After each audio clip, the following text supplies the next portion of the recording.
What do you do when you come across a veteran or their immediate family members who are abusing drugs or alcohol? Well, since I was in that position too, I was self-medicating when I was depressed and What were you using? just alcohol. And I'm not sleeping, like typical things.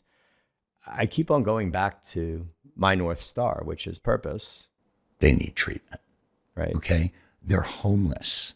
They're without jobs. It's the most dehumanizing thing in the world. 1 day a week of therapy doesn't fix that. Right. Just a support group doesn't fix that. You know what fixes that? You stop doing drugs and alcohol so you're not in harm's way. You know, big thing now, man. 40% of the military members and veterans that come in here swearing they're not on or on. Yeah. So They can die. So we're out of time now on this thing. They have to be sent to treatment. you're right. We're out of time on a lot of these issues. So there's two ways of looking at it. People talk about getting upstream all the time. So how do you get to a young service member that's right out of boot camp and they're not having any issues at all the way to the time they transition? If they serve for 4 years, 8 years, 12 years, how do we get ahead of the problem? And we make them recognize these 5 things they have when they're in the military and to embrace those things. You cut the problem off at the end.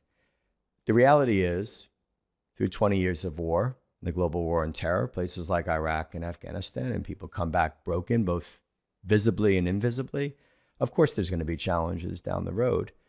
But I will tell you this, Rich, the nonprofits that we work with, Soldiers to Sidelines, Travis Manion Foundation, The Mission Continues, Team Rubicon, Team Red, White, and Blue, Wear Blue, Run to Remember, no one's going downstream.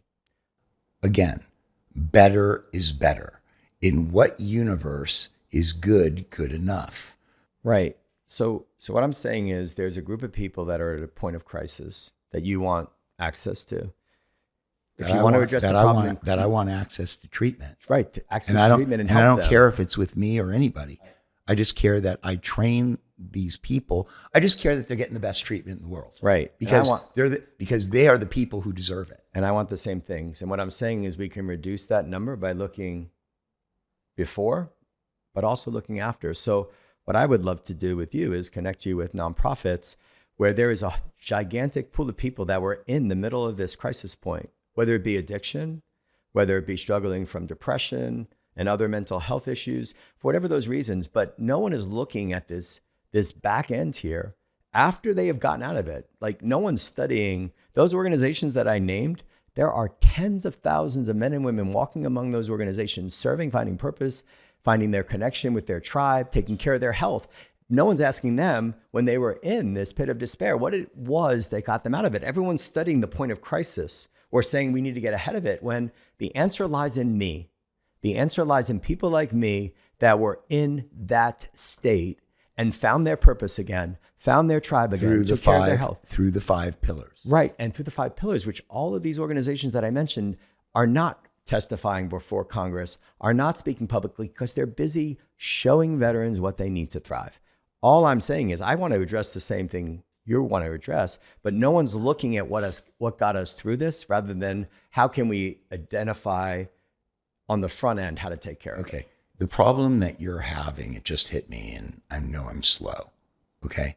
But the problem you're having is the narrative that all veterans are broken, right, is being perpetuated by nonprofits generating who need to generate money for their nonprofits, or businesses that need, hold on. You, on the other hand, are creating a true message, which is we're not broken, we're actually thriving. Only 5 to 10% of us are actually struggling, and this is speed bump. It ain't a death sentence, so we can get past this thing. Okay, is that? That's exactly right. And I want to shine a spotlight. But I just want to tell you, it's like on the internet, right? I can write something really sweet and 100 people like it, and then I could write something just so salacious, right? And then you got thousands of people, going back and forth. So I feel like this is like the trap that you're in. I know what I'm up against, but I'm not going to give up. I'm not. Now, let me ask you a question. Why is it so important for you to let the world know, okay, that veterans aren't broken? Because I was myself, and I don't let that define me. I want people to see what you see right now.